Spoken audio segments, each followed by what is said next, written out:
សិនជាពុកម៉ែបងប្អូនមានអាការៈដូចជារលាកកាពះដំបៅកាពះច្រាលអាស៊ីតកាពះមេរោគក្នុងកាពះពិបាករំលាយអាហារសូមកុំបារម្ភដោយសារឱសថ Defunctioner មានសមត្ថភាពទៅដោះស្រាយរាល់បញ្ហាដែលពុកម៉ែបងប្អូនកំពុងតែជួបប្រទះជារៀងរាល់ថ្ងៃហើយបើសិនជាពុកម៉ែបងប្អូនចង់ជ្រាបព័ត៌មានឲ្យកាន់តែច្បាស់សូមជួបជាមួយនឹងអ្នកជំងឺរបស់អ្នកគ្រូដែលបានប្រើឱសថនេះទាំងអស់គ្នាទៅកាពះស្វៀន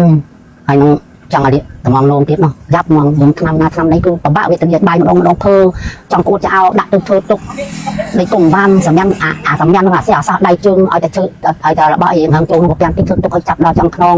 ស្រាប់ជាព្រមសងបានចេះតែស្រាវជ្រាវរកឆ្នាំផឹកឆ្នាំណាក៏មិនទៅដល់អស់ចាប់ពីឆ្នាំពេទ្យអញ្ចឹងឆ្នាំខ្មែរម្ដងទៅអស់លុយច្រើនយើងអស់លុយច្រើនរយៈពេល7 ឆ្នាំហ្នឹងដល់ទីបំផុតទៅមកបានបងប្អូននៅភ្នំពេញក៏ប្រាប់ថាមានឆ្នាំនេះអាដាក់ Defunctioner ហ្នឹងទិញឲ្យអ៊ំមកដបមើលដល់ពេលអញ្ចឹងខ្ញុំយកមកសាកដល់ពេលសាកទៅបាន3ថ្ងៃសាកកាពះហ្នឹងក៏លេងភើហើយអាខ្នងតែចកេះអីហ្នឹងស្រាប់ជាហ្នឹងក៏យើងធូរបានមកទៅធូរឡើងអូបានផ្ទះសាទេវតាអើយខ្ញុំត្រូវឆ្នាំទេវតាជួបទៅគឺ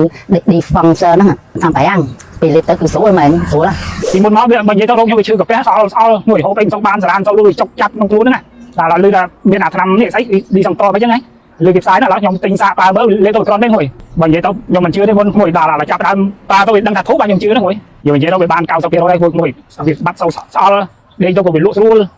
អាហ្នឹងអានេះថាវាធូបហើយបាន 90% ហើយអាការៈរោគរបស់ខ្ញុំហ្នឹងគឺបញ្ហាកាពះវាហ្នឹងវាយូរហើយហូបចំណីអីមិនស្រួលទៅវារៀងដូចថាវាស្អល់ស្អិតហ្នឹងស្អល់ស្អិតក្នុងកាពះហ្នឹងហើយថាពេលស្អិតខ្លាំងហ្នឹងអត់ដើរខ្យល់ទេរៀងហៅពោះហ្នឹងមកបាទពេលស្អល់បាក់ក្នុងការសម្រាកហ្នឹងវាអត់ស្រួលទេក៏ដល់ម៉ោងហូបអត់ហូបក៏ធ្វើទុកដែរឥឡូវបានឆ្នាំនេះបានខ្ញុំប្រើទៅហើយហូបទៅវារយៈពេល4វាមួយអាទិត្យទៅ10ថ្ងៃជាងនោះវាអាចរៀងធូរស្រាលយើងហូបអីទៅវាអត់ស្អល់អត់តឹងពោះអត់អីមានដើរខ្យល់អីចឹងទៅបើថាអាចប្រើទៅអស់មកកំប៉ុងទៅហើយវាគ្រាន់តែបានធូរស្រាលអញ្ចឹងគឺថាប្រើឆ្នាំហ្នឹងគឺត្រូវយ៉ាងមកមានអារម្មណ៍ថាប្រើឆ្នាំហ្នឹងត្រូវបាទអាការៈរបស់ខ្ញុំផ្ទាល់វាចេះតែស្អល់ចុកសៀតណែនក្តៅកាហាយក្នុងកាពះចុកឆ្អើណែនសំបីតែដេកក៏មិនលក់ដែរនេះខ្ញុំប្រើមកពីប្រទេសបារាំងនេះជាដាច់ហ្មងតោះនៅចាំអីទៀតក៏មកឥឡូវនេះដើម្បីទទួលបានតម្លៃពិសេសតែម្ដង